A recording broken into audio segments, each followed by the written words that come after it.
Assalamualaikum warahmatullahi wabarakatuh.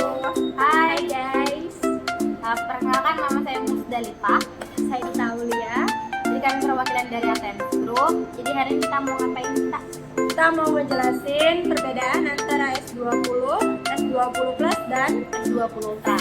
Karena mungkin dari teman-teman di luar sana itu bingung ya gimana perbedaan dari si S20 series itu sendiri.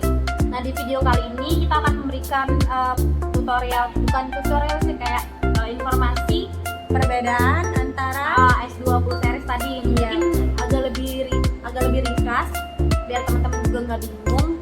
Jadi langsung aja, untuk perbedaannya sendiri itu sudah kita simpulkan. Itu pertama dari segi layar. Dari segi layar yang pertama. Yang kedua itu dari kamera ya. Iya, dari kamera. Terus yang ketiga apalagi Kak? Itu dari segi baterai. Oh, baterai. Dan yang keempat itu dari RAM. Oke, langsung saja cek video berikut ini. Nah, jadi yang pertama tadi bicara mengenai perbedaan layar. Jadi untuk S20 itu layar sudah 6,2 inci, S20 Plus itu sudah 6,7 dan S20 Ultra itu sudah 6,9. Dan untuk masing-masing series itu untuk layarnya sudah 2 kali Dynamic AMOLED. Jadi sudah lebih bagus lagi dan lebih baik lagi dari series sebelumnya. Bayangin Dynamic AMOLED aja sudah keren, apalagi 2 kali Dynamic AMOLED-nya sendiri.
Oke, yang ketiga tadi perbedaannya dari segi baterai ya.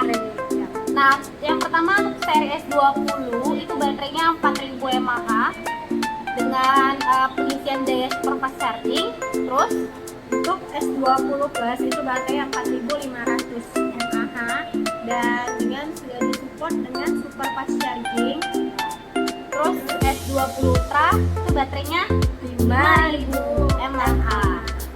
Dan sama untuk pengisian daya juga sudah super fast charging ya.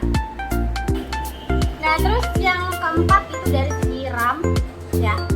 Kalau yang pertama untuk seri S20 itu RAM-nya sudah 8 GB, internalnya sendiri 128, dan S20 Plus Sama itu untuk S20 dan S20 Plus